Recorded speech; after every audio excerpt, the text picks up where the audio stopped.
सततं निजमूर्तिचिन्तकानाम् अधिकश्वेतमनोहर प्रकाशे हृदिदर्शितरम्य दिव्यरूपं भगवन्तं तमहं हरिं नमः।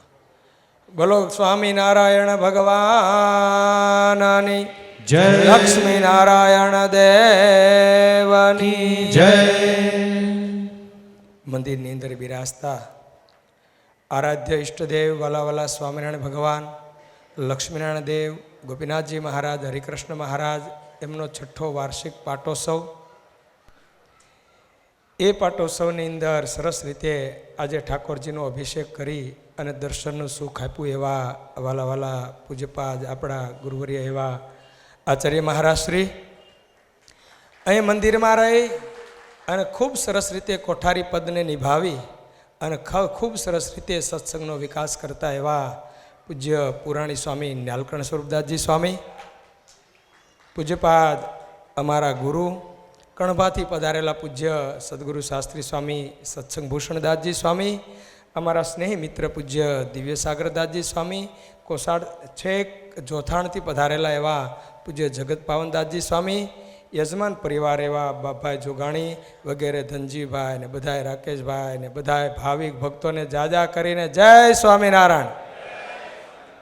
વાલા ભક્તજનો, ભગવાનના ચરિત્રો તો અપાર છે અને પૂજ્ય સ્વામીએ સુરતની લીલાનું અદ્ભુત રીતે વર્ણન કર્યું. કારણ કે ભગવાનની લીલામાં જે સુખ છે એ અન્યથા સુખ નથી. સાધન કરી કરીને જીવાતમાં જિંદગી પૂરી કરી નાખે પણ ભગવાનની મૂર્તિનું સુખ ન મળે જે ભગવાનના ચરિત્રમાં મળે. જીવનની અંદર આપણે તપાસ કરીએ છીએ, જોઈએ છીએ, જાણીએ છીએ, વિચારીએ છીએ કે જીવો મહાભારત, ભાગવત આદિ અન્ય ગ્રંથોની અંદર જ્યારે ઊંડો ઉતરે અને જ્યારે ભગવાન સ્વામિનારાયણના ચરિત્રોની અંદર જ્યારે ઊંડો ઉતરે ત્યારે એને ખબર પડે કે સુખ ભગવાનના ચરિત્રોમાં છે. એટલે તો ગુણાતીતાનંદ સ્વામીની વાતમાં વાત લખી, સ્વામી કે સુરપુર નરપુર નાગપુર તિનમે સુખ નાહી, કા હરિ કે ચરણ મેં ને કા સંતન કે માહી. ભગવાનનું શરણું સ્વીકારીને જો ભગવાનના ચરિત્રો સાંભળે એટલે જીવાત્માને સહેજે સહેજે સુખ થાય. ધનજી ભગત. અને જો સાધનની મહત્તા હોય તો ગુણાતીતાનંદ સ્વામી એની વાતની અંદર બહુ સરસ એક વાતને ટાંકી છે. સ્વામી કે જો સાધનની મહત્તા જ હોત તો સ્વામી કે સાધને કરીને શું થયું છે તપાસ કરજો. સ્વામી કે સાધન હામી દ્રષ્ટિ રાખતા તમે સૌભરીને પૂજજો, સાધન હામી દ્રષ્ટિ રાખી તમે એકલ શૃંગીને પૂજજો. અને ત્યારબાદ સ્વામીએ કીધું, સ્વામી કે ભગવાનના એકાંતિક સંત મળી જાય ને તો જીવાત્માને પરમાત્માના હાથમાં હાથ અપાવી દે. એ સાધુ કરે.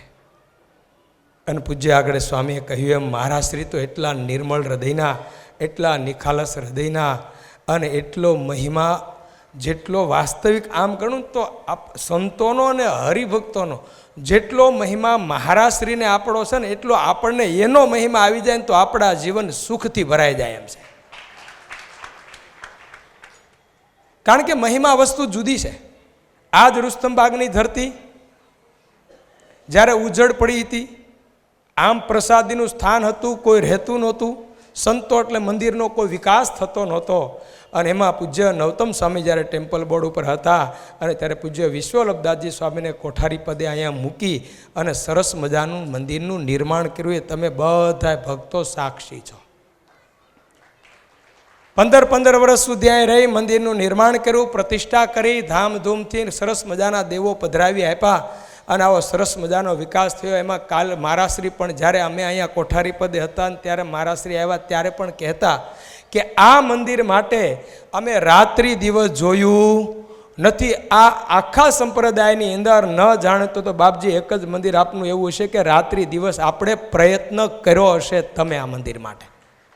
ઘરે ઘરે પધરામણી, ઘેરે ઘેરે પધરામણી, જ્યારે જ્યારે કથા હોય ત્યારે મહારાજશ્રી અહીંયા પધારે, બધાને સુખ આપે. અને ત્યારબાદ સંતોએ ખૂબ વિકાસ કરી અને અહીંથી જ્યારે પોતાના સ્થાન ઉપર ગયા અને ત્યારબાદ જ્યારે અમને વડતાલ ટેમ્પલ બોર્ડે મૂક્યા ત્યારે 2 વર્ષ સુધી રહી અને ખૂબ ખૂબ સત્સંગનું પોષણ કર્યું.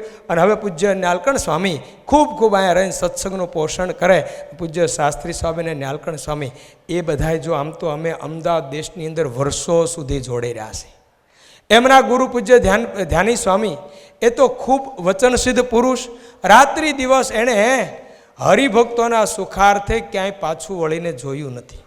એ જ્યારે મોટા મોટા યજ્ઞો કરતા સ્વામી, પિતૃયજ્ઞ, ત્યારે ગમે એવા પિતૃ હોય, પ્રેતાદિક હોય, એને સ્વામી ત્યાં લાવતા અને ત્યાંથી સ્વામી એનો ઉદ્ધાર કરતા. ત્યારબાદ મહારાજની ઈચ્છા હશે, સંતોને અહીંયા લાવ્યા, ત્યારબાદ અમે પણ જોડે રહેતા હતા અને ત્યારબાદ અમે પણ આવ્યા. આ સ્થાનનો અંદર ખૂબ ખૂબ સ્વામી વિકાસ કરે છે. આ સરસ મજાનો જો આ ડોમ બનાવ્યો, સરસ મજાના ઉતારા બનાવ્યા અને દિન પ્રતિદિન બનાવીને સ્વામી ખૂબ ખૂબ આ સંપ્રદાયને ભેટ આપે છે અને વિશેષને વિશેષ ભેટ આપતા રહે.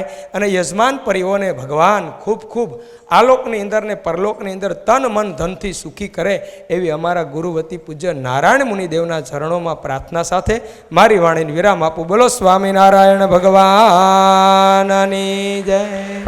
એકવાર જોરદાર તાળીઓથી સ્વામીશ્રીના આશીર્વચનને વધાવીએ.